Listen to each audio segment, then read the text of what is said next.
ভাই 29 টাকা রিচার্জ দেন। নাম্বার বলেন। 25 গেছে দেন। টাকা দেন। এটা কি? চকলেট?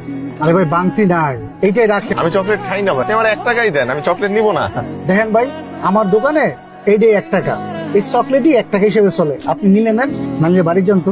ভাই আমাকে আধা কেজি চাল দেন, 2টা ডিম দেন। ভাই একটা মিনিট। সমস্যা নাই। কত টাকা হয়েছে ভাই? 61 টাকা। 61 টাকা। এই না এগুলো কি? চকলেট। এইসবের মানে কি? আপনি কি আমার লগে ফাইজলামি করেন না?